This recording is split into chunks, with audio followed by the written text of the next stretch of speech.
আর সৌদির মধ্যে গিয়া সুফিয়ানে সৌরি রহমতুল্লাহ আলীর বলা একটা ইজ্জত কেন হইতো না, মা তাকি সারা চলে, রিমোট তো মার গেছে, রিমোট হার গেছে, মার গেছে। ও যে আলিম বনতা, হাফিজ বনতা, কারি বনতা, নেককার বনতা, আমলদার বনতা, চাই আমলদার কোনো প্রফেসর উকা মা তাকি হইব, কোনো ডাক্তার উকা মা তাকি হইব বেশি অংশ, আর কোনো মাস্টার সাহেব উকা মা তাকি হইব। মার যত আমল বেশি থাকবো আর মায়ে যত বেশি হইবা আওলাদের উপরে আসর বেশি হইব।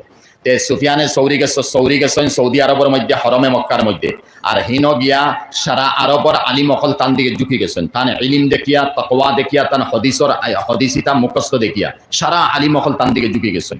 আর একদিন বাদশাহ আবু জাফর মনসুর মাঝখানে নক্তানিয়ার, একদিন বাদশাহ আবু জাফর মনসুরে আরবর আলিম অকলের কইসলা যে সারা আরবের মধ্যে সবচেয়ে বড় একজন আলিম, ইলমে জাহির আর ইলমে বাতিনির সবচেয়ে বড় ফার জেনটা হবা, আমার খেদমতো আইতা আমি দাওয়াত দিতাম, হারে দাওয়াত দিলে ভালো হইব।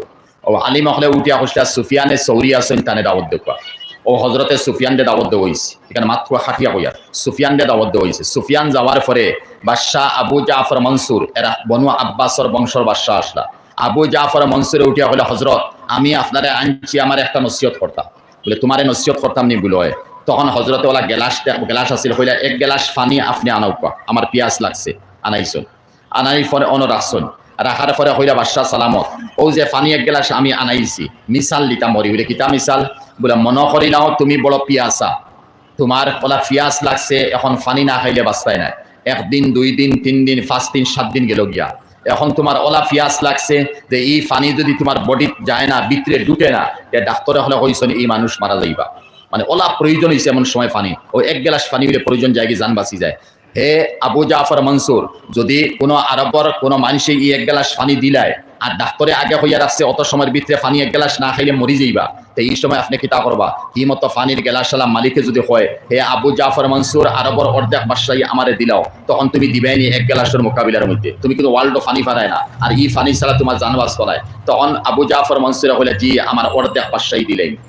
1 গ্লাসও অর্ধেক বাদশাহী গেছে নি বলে গেছে কি হজরত কইলা 1 গ্লাসও গেছে নি অর্ধেক বাদশাহী বলে হয়। বলে এখন এই গ্লাস পানি তুমি খাই দিলে, খাওয়ার পরে এই পানি তোমার আটকি গেছে, এখন তোমার ফেসাবন না, এখন তোমার কি তখন না ফেসাবন না। এখন আরবর সারা বিজ্ঞ ডাক্তার অকল ফেইল হয়ে গেছেন, একজন ডাক্তার বা হেকিম বা কবিরাজ বাড়াইছেন, এন গ্যারান্টি দিছেন এই 1 গ্লাস পানি তোমার ভিতরে থাকি ফেসাবন নালিবে আমি জারি করে দিমু, তোমার পেট ফাটিত নাই, মরতাই নাই, অত সময়ের ভিতরে হয়তো তুমি মরতা নাই, এরপরে হইলে মরি যাবে। ও জায়গার যদি ই ডাক্তার বা হেকিম বা কবিরাজে যদি হয় অর্ধেক বাদশাহী 1 গ্লাস পানি খাইতে দিসলাই আর অর্ধেক রয়েছে ও অর্ধেক আমারে দিলাও 1 গ্লাস পানি বার করে দিব, তখন তুমি কিতা করবাই, বলে আমার আস্তার আরবর বাদশাহী দিলাম, বলে এখানে দিলাইমু, বলে 1 গ্লাস খাইতে অর্ধেক দিছি আর 1 গ্লাস বারোইতে অর্ধেক দিলাম। বলে হে আবু জাফর মনসুর, যদি 1 গ্লাস পানি খাইতে আর পানি বার করতে সারা আরবর বাদশাহী শেষ হয়ে গেল, যে বাকি লক্ষ লক্ষ কোটি কোটি আল্লাহ নিয়ামত হল তুমি ইস্তেমাল করতায়, খাওয়া দাওয়া উড়া ফিন্ডা মাথার চুল থাকি ফাতলা পর্যন্ত সমস্ত আল্লাহ নিয়ামত বডি, এই সমস্ত নিয়ামত হল যে তুমি প্রয়োগ করতায় আর ইস্তেমাল করতায়, তার কিতা শুকরিয়া আদায় করতায়, কিয়ামত আল্লাহ কিতা সওয়াল করবে, জবাব তুমি কিতা দিবে। ও বাদশাহ কল্লা তুলে দিয়া হলে জি হযরত বহুত বালা নসিহত হইছে, এখানে মাত্র আমি খাটাই দিয়েছি আমার জায়গাটা নি। সুফিয়ানে সৌরিয়ে যে সময় আরবের মধ্যে গেছেন আর গিয়ালে ও আবু